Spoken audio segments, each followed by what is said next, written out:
Hello, my name is Michael Popa, Executive Director of Mainstream Coalition.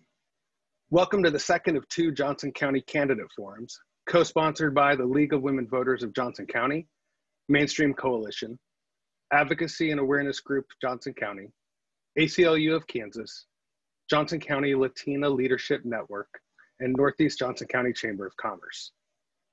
In just a few minutes, we'll hear from three candidates running for the Johnson County Board of Commissioners in Districts 2, 3, and 6. Please note that invitations were extended to all 6 candidates running for these positions. However, only the 3 with us today were willing to participate. Despite repeated invitations via email and phone, Rob Patterson, District 2, Charlotte O'Hara, District 3, and Mike Brown, District 6, failed to respond. In just a moment, I'll place the forum guidelines in the Zoom chat along with some additional resources. All moderators and candidates are aware of and have agreed to these guidelines. Each candidate will have 1 minute for opening and closing remarks and 2 minutes to answer each question. A visual indicator of the time remaining for each answer will be displayed in the Zoom chat. If a candidate has not finished speaking or answering a question when their time is up, the moderator will politely interject and move to the next candidate. If time allows at the end, we may take questions from the audience. So if you do have a question, please place it using the Q&A feature. Now this is different from the chat. If you're joining from a computer, Q&A should be located at the bottom of your screen. But if you're joining from a tablet or a smartphone, you may have to tap the More icon. The partner organizations co-sponsoring this forum believe that our democracy works best when citizens are informed and active. Thank you for taking the time to learn about your candidates for Johnson County Board of Commissioners. And please share this with your friends and family. Recordings of this forum will be available on the League's and Mainstream's YouTube and Facebook pages. And now, I would like to introduce our moderators for today's forum, Amanda Vega Mavek with Johnson County Latina Leadership Network, and Amber Stenger with the League of Women Voters of Johnson County. Thank you, Michael, and thank you all for joining us for what I'm sure will be an informative forum. First, I'd like to introduce the candidates for the Board of County Commissioners who agreed to participate in this forum. Shirley Allenbrand, running in District 6. Hi. Jeff Myers, running in District 2. And Stacy Varhol, running in District 3. We'll start with opening comments. Candidates, please also briefly describe the communities included in your district. Each candidate will have 1 minute, and since we're starting alphabetically, Shirley Allenbrand will be first. Hi, my name is Shirley Allenbrand, and I'm running for Johnson County Commissioner District 6. First of all, I want to take this opportunity for thank you for inviting me to this today, and I just appreciate the opportunity to share my views. It's so gratifying to see so many people interested in our Johnson County district. I'm a native of Johnson County, and I've been engaged in community service all my life. I come from a family who strongly believes that service is a privilege and a duty. I have run a successful healthcare business here in Johnson County, educated my children, and now my grandchildren. I'm running for Johnson County Commissioner District 6 because I believe with your help, we can make a difference. I have 4 priorities that are important. There was a survey that was taken and before and after the pandemic.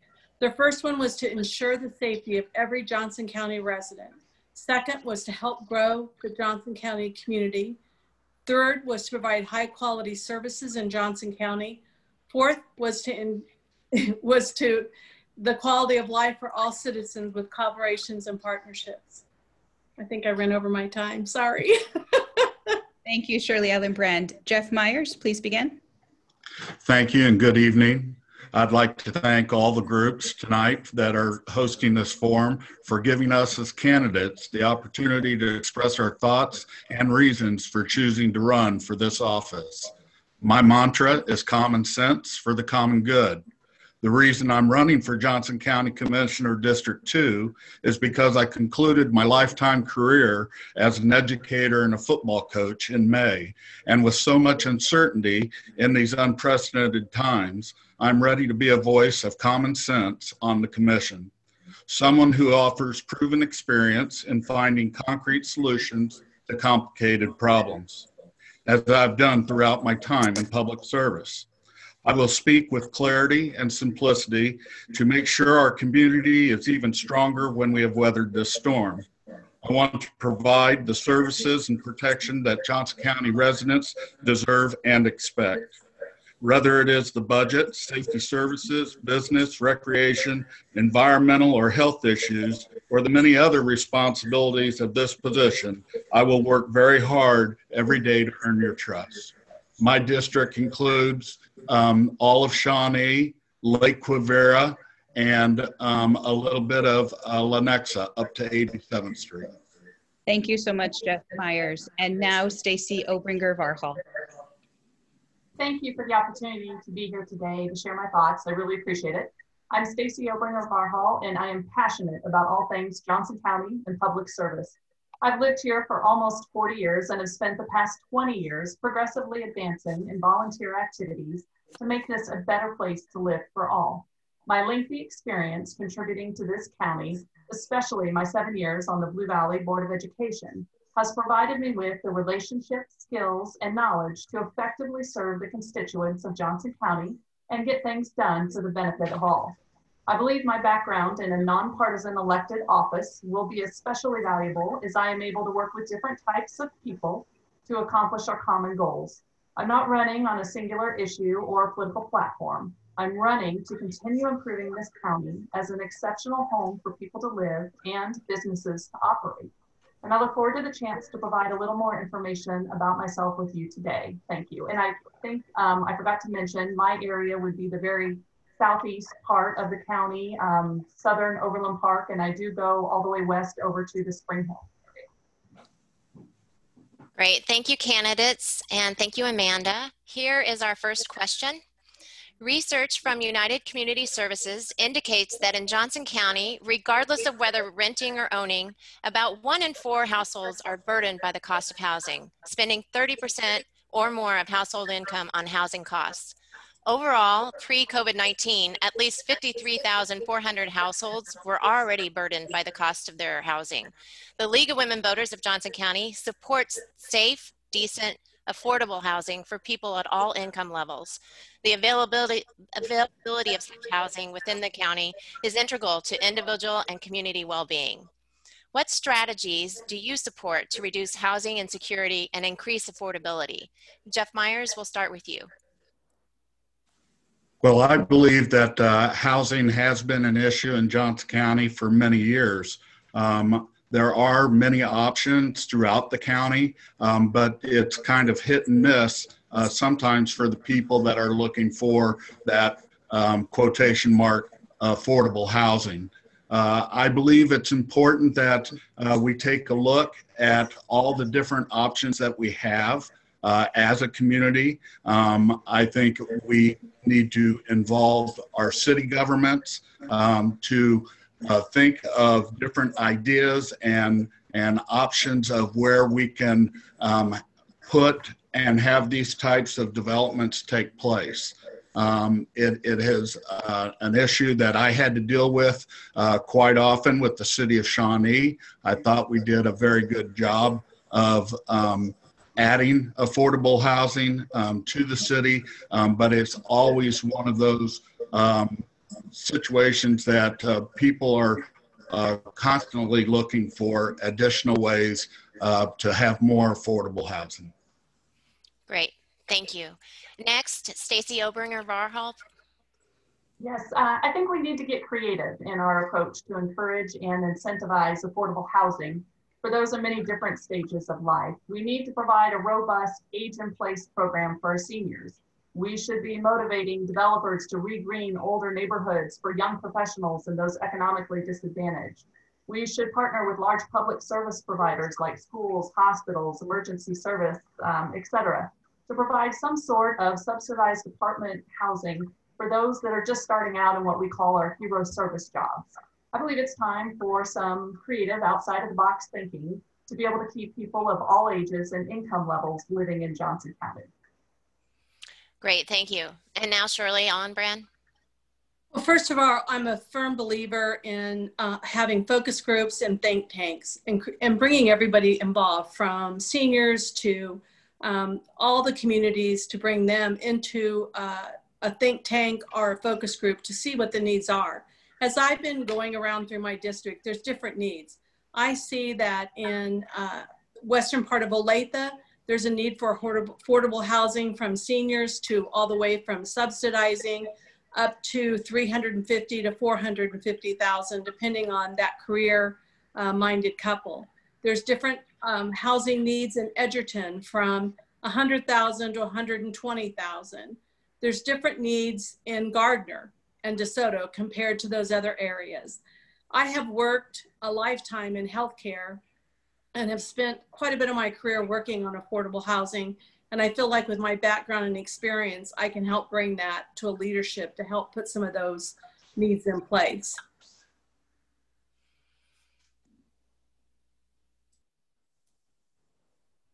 Thank you, candidates. Next question.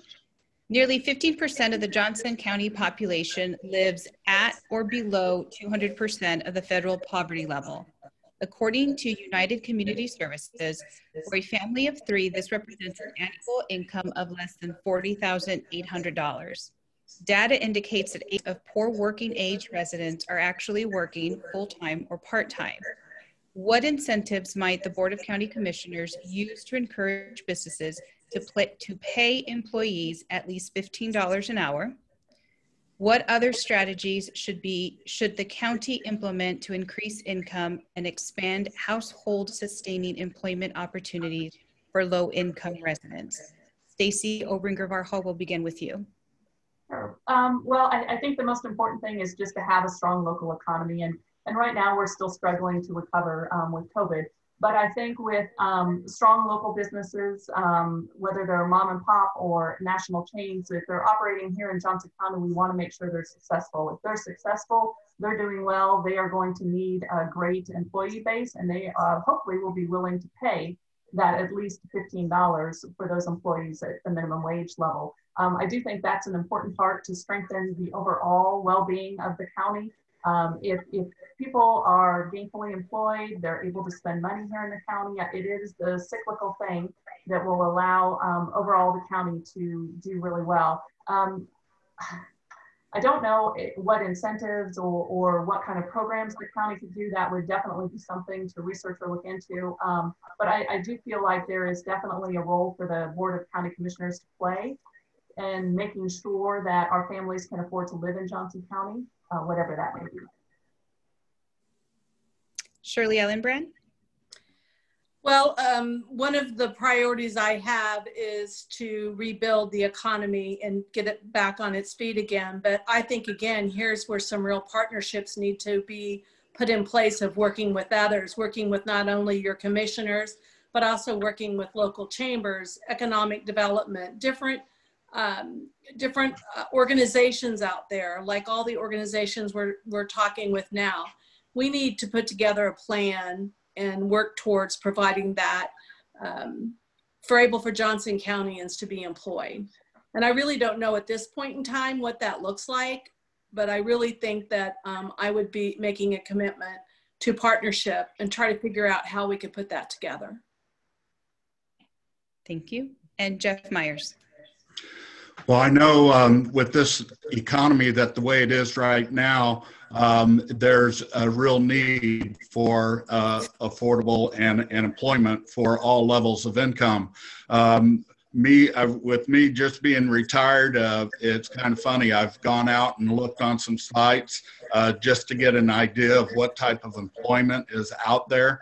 And there are really a lot of brand new companies that have come to in my district that are looking for employees, and all of their salaries were ranging above $15 an hour.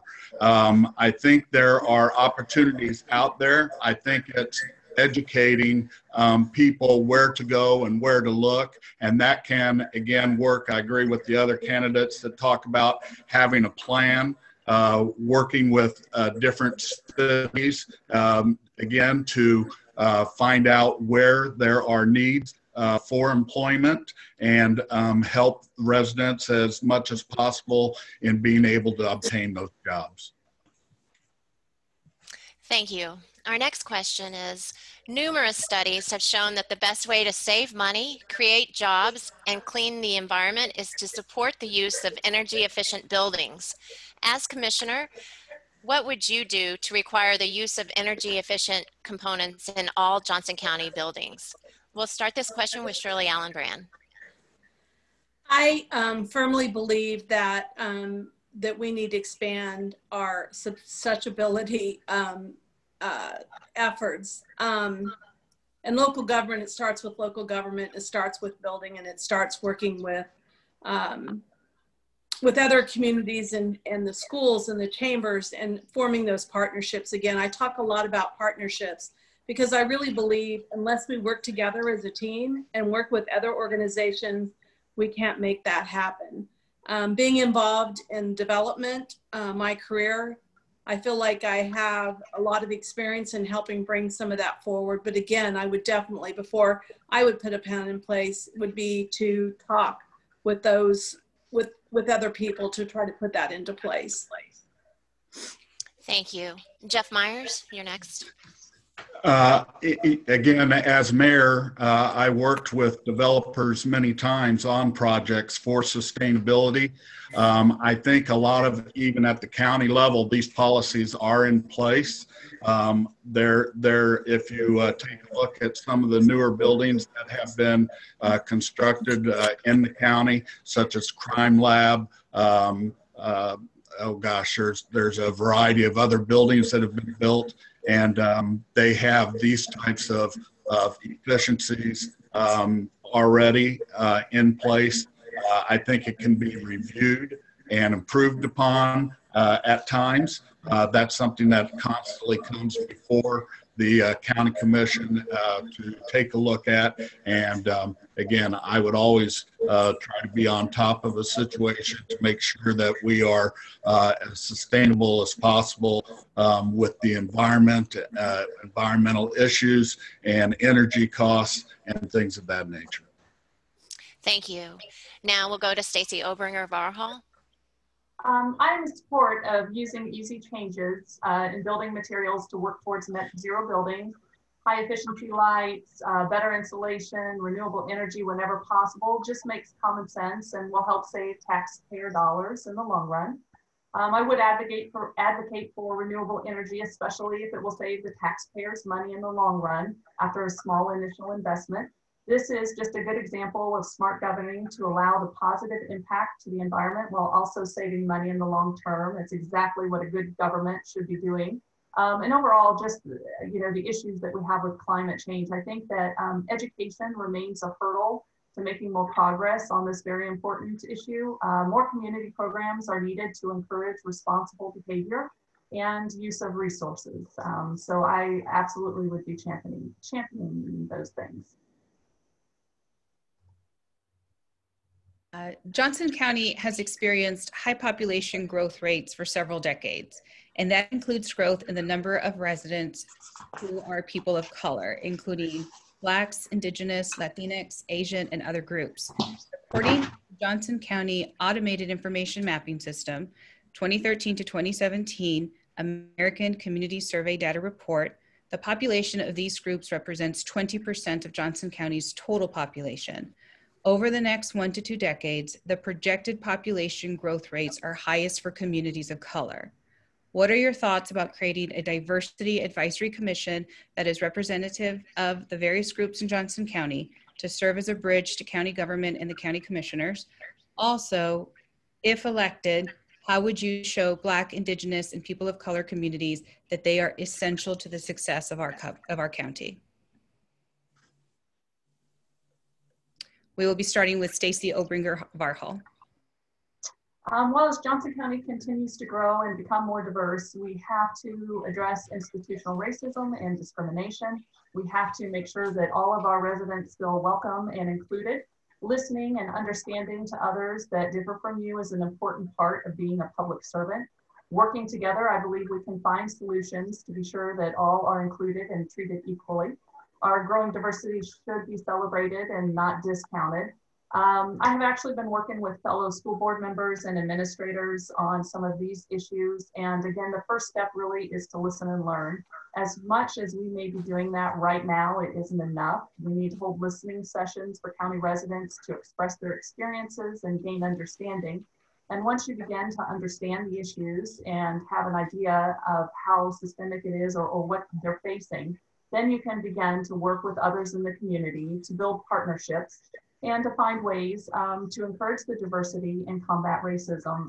I know it won't be easy work, but it will be worth every effort. Jeff Myers.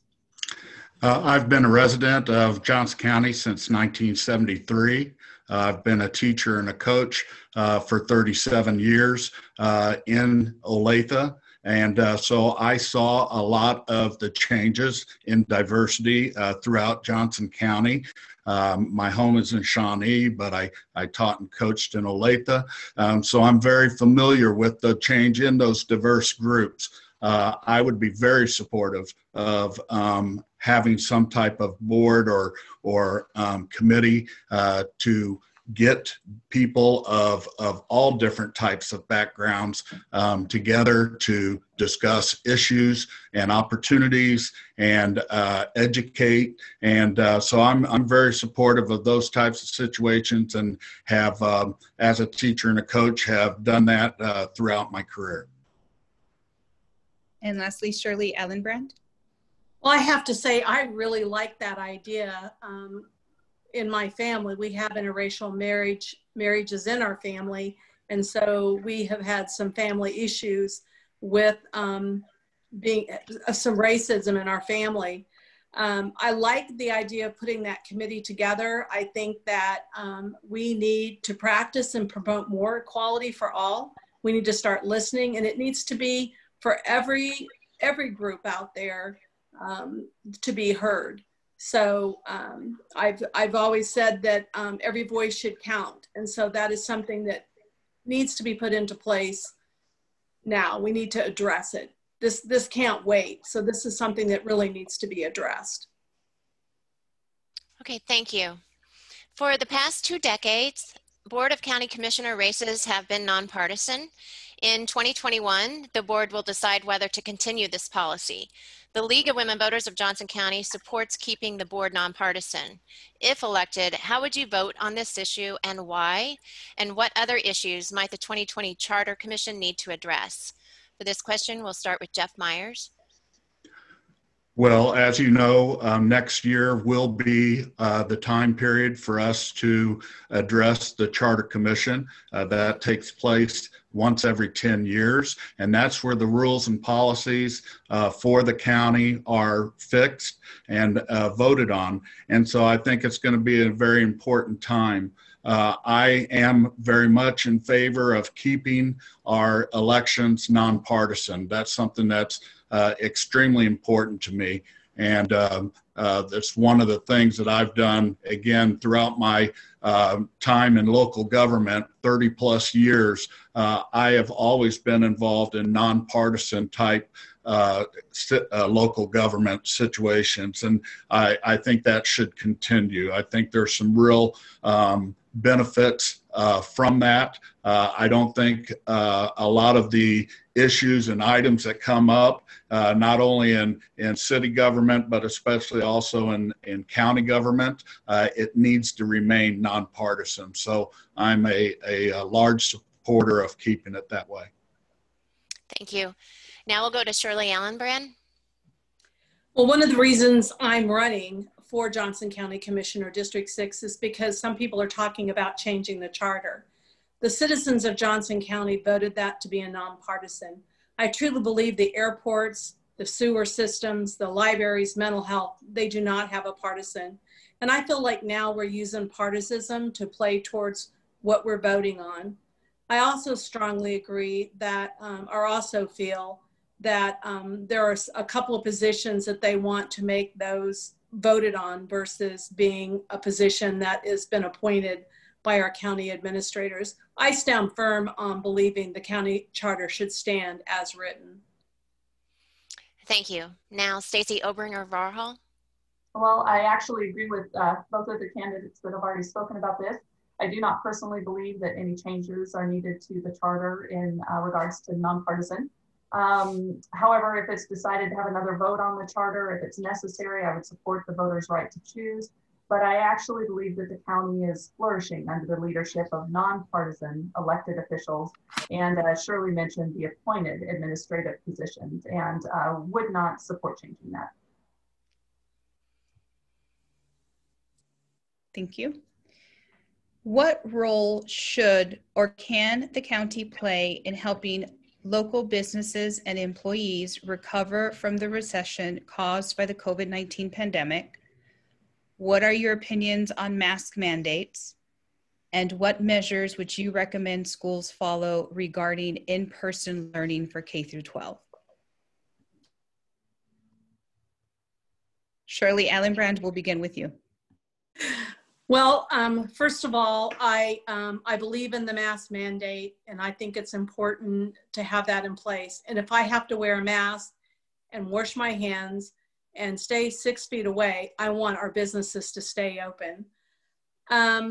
You know, as far as the schools, it's not really the part of the county commissioner role to determine if it's safe or not safe. But I have spent my lifetime, I'm involved on many boards, healthcare boards, KU Advancement Board, a cardiology board, Mayo Clinic, and I hear the medical data all the time. And I really feel like that it's our responsibility to help follow that. And if we need to not spend so much time fighting with each other, and if it just takes to wear a mask, wash your hands, and stay the distance, let's do it to keep our economy going. Stacy Obringer-Varhol. Yes, I would also agree again with Shirley. The masks are very important. All of the guidelines that we have from our health departments are super important for 2 reasons. 1, to get our businesses all the way back open. And number 2, to get our schools all the way back open. It seems to me wearing a mask, keeping your distance, especially inside or in large group settings, washing your hands, are all very simple, easy things that we can do in order to benefit the entire community. And I look to the county health department as well as the state to provide guidance to businesses, to school districts, to anybody operating and providing a service about when and how it is safe to open and operate. And Jeff Myers. I am very supportive of the mask mandate. Again, as a teacher and a coach, I can say that no one wants students back at school more than the teachers. They know that this is when they can do their job to the best of their ability, where they're most comfortable. I will say that I do believe students can return to school under guidelines that, again, I believe you have to follow the science and the data. But the school district that I just left was in Missouri. They've been in school now since the beginning of September, and they have been having great success. Of course, they're following some great guidelines, and the mask mandate for schools is in effect, along with a lot of other planning and policies that they have for students to be in school. At this time in the independent school district, they have a COVID website that you can go to, and it shows the number of students or staff that have tested positive for COVID. I think in the district as a whole, they are under 12 at this time. Thank you. Please provide an example of how you would commit to incorporating diversity, equity, and inclusion throughout the board's office policies and practices. Let's start with Stacy Obringer-Varhol. Well, I think that leadership requires those of us in it to provide opportunities for everyone, to listen to everyone, to set up policies and guidelines that make it easy to include people and engage them, not remove them from opportunities to have input and provide leadership. And if I'm not sure how, right now what specific examples the county could do, but that would absolutely be something that I would be interested in, providing those opportunities for folks. I do think it's going to be more important going forward as our percentages change and as the amount of diversity that we have in the district or in the county continues to grow. I would absolutely want to figure out a way to provide levels of engagement for those folks. Thank you. Shirley Allenbrand. Well, I'm going to go back. I like your idea of having a board to work with the county commissioners. The recent events have really heightened everyone's awareness towards being diverse and listening to the groups out there. So I firmly believe that we need to listen to all. So I feel like if you're voted in as a county commissioner, you should not use your beliefs of religion. You should be working with your constituents of hearing what their needs and wants are. It should not be your personal belief. It should not be what you need to listen to the constituents. So I really like the idea of having a board appointed that helps work with the commissioners to put those policies in play. Our best practices. Thank you. Jeff Myers. Amber, I just want to make sure that I answer the question to the best of my ability. Would you please repeat the question? Give an example of how you would commit to incorporating diversity, equity, and inclusion throughout the board's office policies and practices. Well, again, because of my background of what I've done in my career, that's part of my being, equity for all, to have diverse situations in all matters of life, whether it's in work or in school or at the county level. I think, again, I would be very much a proponent of having diverse and equitable situations throughout the county. Thank you. Mental health issues are a continuing concern in Johnson County, as evidenced by teen suicide rates and calls for police service. What can the county do to improve residents' access to mental health services and ensure that mental health calls do not divert police resources from crime prevention? Jeff Myers. I actually have a written response out to this question. I hope I don't go over my time.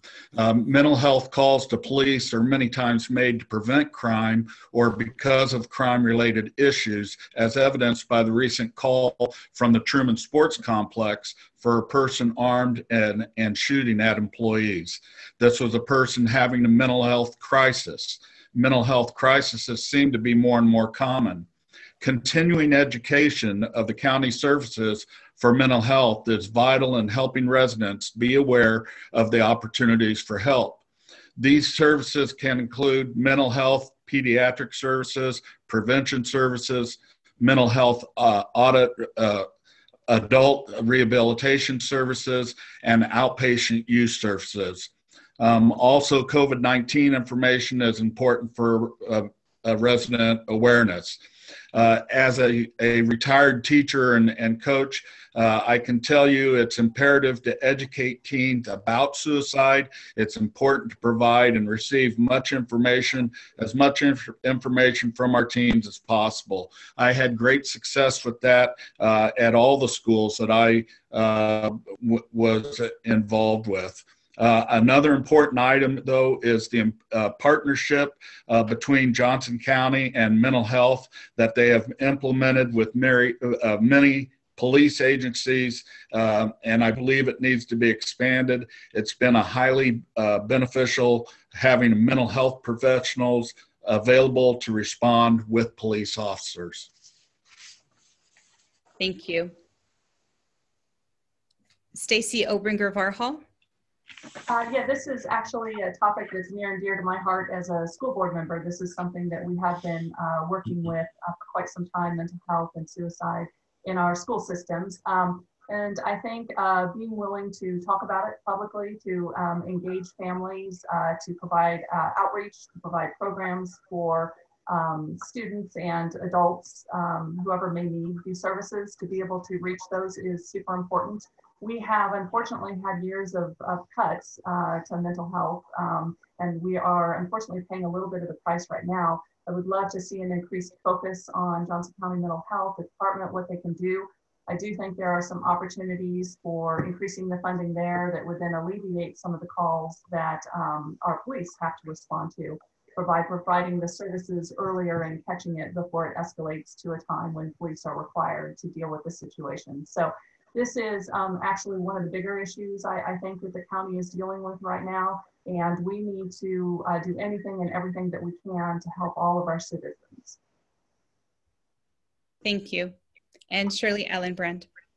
Well, this is something that's very important to me is mental health, and coming from a long line of police and military, I know what that is. And then growing up with some mental health within my family, I have spent a lot of time talking to several of the director of Johnson County Mental Health and some of the workers that work, the social workers going into homes and meeting with people. And actually the director has done a really good job here recently, provided having clinical licensed social worker in the police department. And actually in some cases there's two, that's 24/7. They also are working with the schools right now, providing that help in the schools. I think there's a lot more that needs to be done. And I think we're going to have to take a look at the budget and how we balance that. And it may be diverting funds, or it may be just looking at how we see that.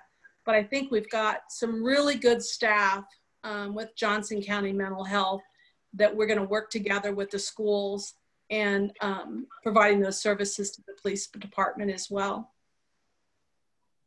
Thank you. One of the tools Johnson County commissioners use to set the budget is the Johnson County Community Survey. Johnson County citizens were asked what they thought was the most critical role for the Johnson County government to play in the next 10 to 20 years. The top response was making sure that necessary health and human services are available. Research shows that our senior population is expected to double in the next 2 decades. If elected, what do you plan to do to prepare for the increased health and human service needs of our growing aging population? We'll start with Shirley Ellenbrand.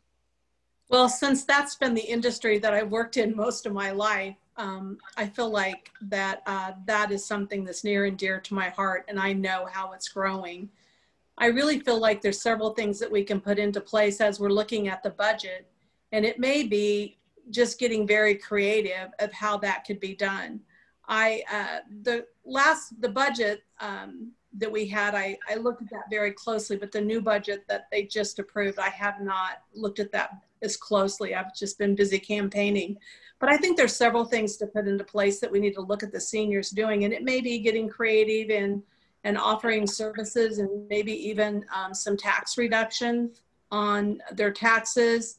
I think there's a lot of creative things that we can do to work together. But again, we need to partnership with the seniors to find out exactly what their needs are. But those priorities are at the top of my list. Thank you. Jeff Myers? I'd agree with a lot of what Shirley said. As a commissioner, you always have to be mindful of the services you're providing to residents and weighing them with the amount of revenue that you have to spend. Adding something on that I think seniors are interested in, and something that the commission can look at, is improving transportation needs of seniors. That's something that we worked on in the city of Shawnee, and it was very popular and continues to be popular. And I think the needs for transportation for seniors in situations of needing to get to services that they want and need, such as picking up prescriptions or going to doctor's appointments or even shopping, things of that nature. I think there are some creative ways that you can help build in transportation for seniors that will be helpful. Thank you. Now, Stacy Obringer Varhol. Yeah, I would also agree that this is actually a really big issue that we're going to have over the next decade or two as those numbers increase, and we need to be planning ahead and thinking about it right now, figuring out what the funding source is going to be for the increase in the costs of the programs, trying to figure out what partnerships we can develop with other city or officials or private businesses, ways that we can come together and provide some solutions and some services for that growing segment. It's going to be really important. And I really love what Jeff said about making sure that we provide the transit. I think that public transit in Johnson County really needs to, I think, first serve the needs of the elderly and the disabled or the disadvantaged. And then we also probably need to look at ways to provide more access to services, not just the physical transport, but just the availability of programs for those aging in the community. And that is absolutely something that I will be passionate about working on. Thank you. The cities of Fairway, Leawood, Lenexa, Merriam, Mission, Mission Hills, Mission Woods, Olathe, Overland Park, Prairie Village, Roland Park, Shawnee, Westwood, and Westwood Hills, as well as Wyandotte County, prohibit discrimination on the basis of sexual orientation or gender identity in public and private employment, housing, and public accommodations. Would you support a county-wide anti-discrimination policy? Why or why not? Jeff Myers, starting with you. Well, again, I think as I stated, I am supportive of providing that, and so that's kind of goes along with the statement that I made before. I believe you should not discriminate, and that we should all try to be on the same page. And so, again, that's something I'd be supportive of. Stacy Obringer Varhol. This one is actually pretty simple. It's a resounding yes. Very simply put, any and all humans deserve all rights afforded against any and all discrimination. And Shirley Ellenbrand. I'm also in agreement with that. Everybody should have the right to be their own person and should not be bullied or shamed and discriminated against. Great, thank you. Each of you is running to represent a different district within the county. What is the most pressing need of your district that you will make a priority if elected? We'll start with Stacy Obringer Varhol. Well, I think probably the most pressing need for anyone right now is just how we're continuing to deal with our response to COVID. And I think it's twofold. Number one, getting the economy back to where it was, making sure that our businesses reopen, making sure that our folks have jobs that are still looking and need those. We need to make sure that we have a strong local economy. That is really important to be able to provide all of the services that provide the high quality of life that we're used to here in Johnson County. And I think the second part of that is just the health and the public safety. Just providing the guidance like the mask mandates, those sort of things that allow people to feel comfortable going back into businesses, going back into restaurants, and getting the kids back in school, which is another big thing that I think most in the county are still working through and trying to figure out how to safely do that. So I would say that is definitely the biggest issue. I also do worry a little bit about some of the social things that we've spoken about already, the mental health, the aging. I think that those are pressing needs actually countywide. I don't think there's a big discrepancy in each of the different districts for some of these. Thank you. Shirley Ellenbrand. Well, I'm going to have to say I pretty much agree with Stacy, and I have spent a lot of time going around and meeting with businesses and citizens within my district, and everyone, the number one priority seems to be safety and making sure that our residents and our businesses are safe. And the other thing is keeping the economy open and safe so that we can keep building on the services that we've provided. Mental health is another big one. And I think affordable housing is a issue in the district that I live in. And there's also racism and that's in my district. So I feel like we really need to work on all those. And also the budget. The budget is another huge issue for a lot of people, in taxes. And that's one promise I have, is to keep my eye on that and how those dollars are spent. Thank you. Now, Jeff Myers.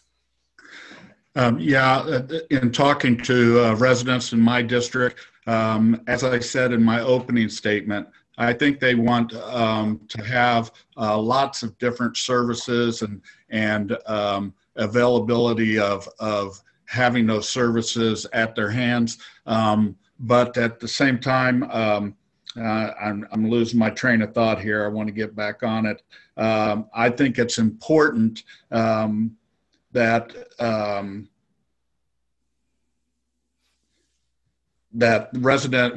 my number one priority is and always has been safety services. So I think that's something that residents really want. But the other thing that I've heard is they just want someone to have that common sense type of outlook in making decisions. And Jim Allen, who was our representative in District 2, just did a wonderful job and was a great in his leadership. And I want to try to fill those shoes as best I can in the same way Jim Allen presented himself on the commission.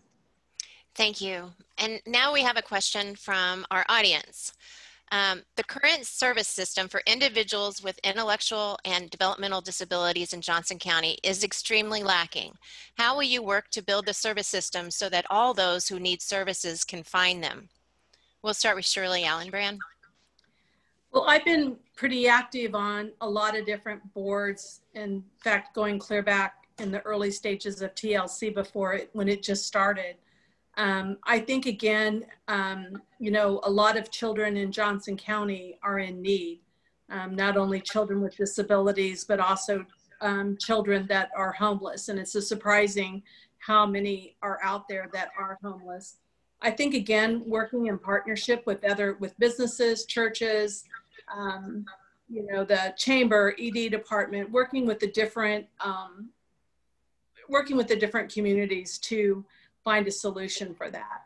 And I think we are lacking in those services. Thank you. Stacy?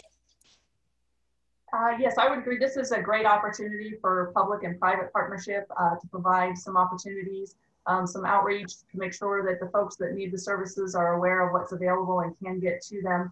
I also would imagine that this is probably a little bit of a budget issue as well. And so looking at sources of funding, whether they're private or part of the county budget, would definitely be a way to go about improving the services that we offer for those folks. Jeff Myers? I'm in agreement with the other candidates. Being on the Parks Board, one of the services that we provide and have continued to try to enhance is after-school daycare for many needs for students. For teachers, especially at this time with their virtual learning. We are providing services for children and for families for after-school care. I think that's one of those items that's very important, and I like to see the expansion in that area. But everything else that the other candidates mentioned, I agree with. Next question. What infrastructure projects or public transportation innovations would you support if elected? We'll start with Jeff Myers. You know, one of the things that I think is going to take place, you know, gas prices are pretty good right now, but I think having vision and looking forward, we all know, those of us that are old enough know that those gas prices can change very quickly. I think expanding our charging stations is going to be important, because I think the automobile industry is going to change over to other types of fuels. And I think that's important. So I think that's one thing to look forward to. our micro transit that we have in Johnson County. I think that will need to be expanded to help provide more transportation for more people to, again, get services that they need. I think college students are going to need to have transportation needs for those that are going to go to schools near and around Johnson County. So I think our transit needs are important. I think that's another way that you can work regionally with Kansas City in our transportation system that we have done in the past, and can also, that can be enhanced to provide those transportation opportunities to all. Thank you. Shirley Allenbrand? Well, I know that several commissioners that are currently serving on the commission have, I know that they instigated a kind of a study to see. And so I know some of the transportation that's being provided right now for Johnson County Community College and some other areas. And I know they were studying to see what transportation, you know, where maybe they could change those routes to get more usage out of them. And so I would really be interested in sitting down to see, you know, where that study went and how we can improve. And that was going on before the pandemic. And I agree with Jeff. We need to work a lot harder providing more, you know, you go to other, I've sat on the Lenexa Planning Commission, and I'm also right now on the Olathe Planning Commission. And I've worked a lot in planning America APC. And so there's a lot of things, you know, between providing bicycles and other sorts of transportation that we need to have in our community as well, with bicycle trails and stuff. So I really feel like it's something that we really need to address. And lastly, Stacy Obringer Varhol. I would agree that transportation is a big issue, and I think it's going to become a bigger issue in the next few decades as our population continues to grow. And I think my very first priority for transit in Johnson County would be able to provide the best transit available for our disabled and our elderly citizens. I do support providing, improving public transit as it makes sense for Johnson County. It may not be required in all areas at the same time. But with those increased densities, in particular in redeveloping areas of our county, I think that maintaining a concentration of public transit in certain areas, it allows that service to be more cost effective and more widely available for use. And I would love to see a focus on making sure that we're targeted and strategic about where we implement transit for the county. Thank you. Our time is almost up. So before we go, we want to give each candidate the opportunity to make 1 minute closing remarks. We'll start with Stacy Obringer Varhol. Sure, thank you. Now more than ever, it is important that we elect the right people to the Johnson County Commission. We have all experienced the importance the commission plays in our daily lives this past year. Strong leadership is critical if we are going to succeed over the next few years responding to the challenges that COVID has presented to public health and our local economy. It's important to have a common sense, moderate voice on the commission. I am the only candidate with a nonpartisan board experience, and I will bring strong leadership skills and relationships developed from serving 2 terms on the Blue Valley School Board. I will engage people from all backgrounds to work together to solve our issues and to continue moving our county forward. I will serve all citizens in the county and do not have a personal or political agenda. I do have a strong personal attachment to Johnson County, and I'm passionate about providing the next generation to have a wonderful place to call home. I want to thank you for your time today, and I hope to earn your vote this November. Thank you. Thank you. Shirley Allenbrand. Well, first of all, I want to let you know I would appreciate your vote in November. I can tell you this right now. I believe in common sense and common values. I'm a very transparent person, and you will always see that from me. We may not always agree on everything, but I will work with you and listen to what your needs are. It's important to me that every voice counts. I'm a firm believer in creating partnerships with local entities and working and meeting with them on a regular basis. I have currently stepped back from my business, and I will make a promise to you that I will work full-time on the Johnson County Commissioner if elected. I would really appreciate your vote in November. Thank you. Jeff Myers. Thank you. There are differences between my opponent and myself. The two most important differences are, one, my experience. I can hit the ground running because of my 30+ years of local government experience and my current experience as a Johnson County Parks and Recreation Board member. I believe this experience is exactly what is needed, not lack of experience and not knowing what you're really getting. The second difference is because I'm a retired teacher and coach, this will be my full-time position and receive my full-time attention. In closing, I will plan, prepare, perform to the best of my ability, and reflect, which is what good problem solvers do. I would appreciate your support and vote. Before we conclude, I'd like to thank all of the candidates again for taking the time to share your positions and your perspectives with voters. And I'd like to recognize and thank the organizations that made this forum possible. Mainstream Coalition, Johnson County Latina Leadership Network, Advocacy and Awareness Group Johnson County, ACLU Kansas, Northeast Johnson County Chamber of Commerce, and the League of Women Voters of Johnson County. Both Mainstream Coalition and the League of Women Voters will post a recording of the forum on their YouTube channels and on Facebook. So please share it with your friends and family so they too can be more informed when they vote in the November 3rd election. Thank you again for joining us. Have a wonderful evening. Thank you for the invite. Appreciate it. Thank you. Thank you. Thank you.